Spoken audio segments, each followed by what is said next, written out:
చాలా మంచి తెలుగు, అంటే ఇట్ ఇంగ్లీష్ అలాంటివి కాకుండా అంటే ఒక మంచి తెలుగులో మంచి భావాలతో ఉన్న పాట చాలా బాగుంది.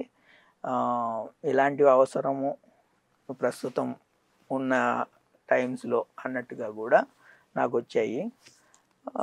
ఎక్కువగా ఇప్పుడు యూట్యూబ్ కామెంట్స్ చాలా బాగుంటాయి. అండ్ ఇప్పుడు తోటి రచయితలందరూ కూడా బాగా రాసావు, ఇలానే రాయి అన్నట్టు చాలా మంది చెప్పారు. అంటే కూలీ మూవీలో రజనీకాంత్ గారికి సాంగ్స్ రాయడం ఎలా అనిపించింది? ఏమన్నా రజనీకాంత్ గారి కోసం ఏమన్నా స్పెషల్ గా రాసారా? కూలీ రజనీకాంత్ గారితో నా 3వ cinema.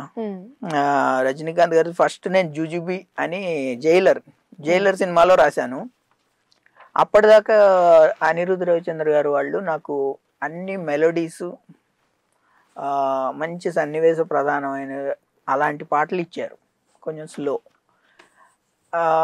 For the first time అంటే వాళ్ళకి నేను చెప్పాను అనమాట, నేను యాక్చువల్లీ అన్నీ చేయగలుగుతాను, ఒకసారి ఇలాంటివి కూడా ట్రై చేద్దాం అని. అంటే అప్పుడు వాళ్ళు జైలర్లో ఆ జుజుబి అనే పాట ట్రై చేశారు. అది నాకు చాలా షార్ట్ టైం. అంటే వాళ్ళు ఏం చెప్పారంటే రాత్రి 11:30, 12ంటికి అప్పుడు పంపించారు, పొద్దున కల్లా ఇవ్వండి చూద్దాము ఎలా వర్కౌట్ అవుతుంది అన్నారు. నేను రాసేసి హమ్ చేసి టైప్ చేసి మొత్తం 2ంటికల్లా 2:30 ఇచ్చేసాను. అది చాలా ఫాస్టెస్ట్, అంటే నా ఫాస్టెస్ట్ సాంగ్ అది. సో అది వాళ్ళకి బాగా నచ్చింది. ఆ తర్వాత they tried me with Leo title song చాలా పెద్ద హిట్ అయింది.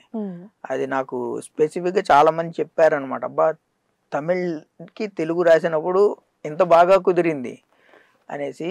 సో దెన్ వేటయాన్లో ఇచ్చారు నాకు. వేటయాన్లో అనిరుద్ రవిచందర్ అండ్ రజనీకాంత్ గారు డ్యాన్స్ చేసే పాట నేను రాశాను, మనసిలాయో అనేది. అది కూడా చాలా క్లిష్టమైన పాట అనమాట. ఎలా అంటే మీకు ఓపెనింగ్ మొదలు పెట్టుకున్నప్పుడు వాళ్ళు కొంచెం కన్యాకుమారి యాసలో చేశారు అక్కడ. సో నేను ఇక్కడ తెలంగాణ యాసతోటి చేశాను అనమాట. ఫస్ట్ టైం నేను తెలంగాణ యాస చేయడం. అది కూడా మా ఫ్రెండ్స్ తెలంగాణ వాళ్ళు, అరే నువ్వు తెలంగాణ వాడు అయిపోయావురా, చాలా బాగుంది అని చెప్పారనమాట. దాంట్లోనే ఇంగ్లీషు తోటి ర్యాప్ కూడా ఉంది, కొంచెం టింగ్లీష్ ర్యాప్. సో ఇలాంటివన్నీ చేసుకుంటూ వస్తే వాళ్ళకి నమ్మకం కుదిరింది. కూలీకి కూడా వాళ్ళు రిలీజ్ చేసిన ఫస్ట్ సింగిల్ అదే నేను రాసింది. సో దాంట్లో కూడా అగైన్ అనిరుద్ గారు పర్ఫామ్ చేస్తున్నారు ఆ పాట. సో అది నాకు ఇచ్చారు, నేను రాసి ఇచ్చాను వాళ్ళకి. ఆ పాటకు కూడా చాలా మంచి రెస్పాన్స్ వచ్చింది. దాంట్లో ఏంటంటే కొంచెం రా సాంగ్ ఇది, కూలీ ఇంకా ఆయన చుట్టూ ఉండే జనాలు. సో దాంట్లో వద్దొద్దు నాతో సరదాలు, పాడెత్తి చేస్తా తిరణాలు, సింహాల వేట నా హాబీ బేట అని చేశాను అనమాట. అదేంటంటే ఇప్పుడు నాతో సరదాలు పడద్దు, పాడి మీద ఎక్కించేసి తిరణాలు చేస్తాను అలా. సో నే పెట్టే రూల్స్ వినుకోరా, నువ్వు అట్ట ఫాలో అయిపోరా, బేబీలా ఫాలో అయిపోరా అని. సో అవి అంటే ఈయన బేసిక్గా ఈయన చెప్పేవన్నీ వినాలి, దాన్ని ఫాలో చేయాలి మాత్రమే. దీంట్లో ఇంట్రెస్టింగ్ ఎక్స్ప్రెషన్ ఏంటంటే సింహాల వేట నా హాబీ బేట అనేది. ఇప్పుడు జనరల్గా పులి వేటకెళ్ళింది, సింహం వేటకెళ్ళింది, కానీ ఇది అది కాదు. ఈయన సింహాలనే వేటాడతాడు, సింహాల వేట అది కూడా నా హాబీ బేట అంటాడు. సో అట్లాంటివి ఆయన్ని దృష్టిలో ఉంచుకునే రాశాను అనమాట. ఆయనకే చెల్లుతుంది. అవును, కరెక్ట్. సో అలాంటివి చేశాను. సో ఆ పాటకు మంచి రెస్పాన్స్ వచ్చింది.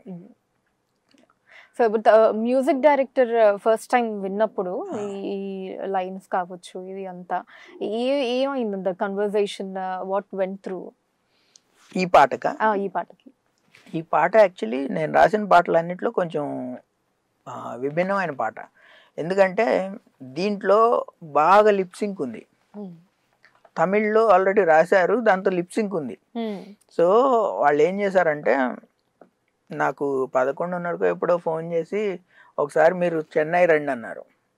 సో నేను వెళ్తే జస్ట్ లిప్సింక్ చూడడానికే వాళ్ళు నన్ను పిలిచారనమాట.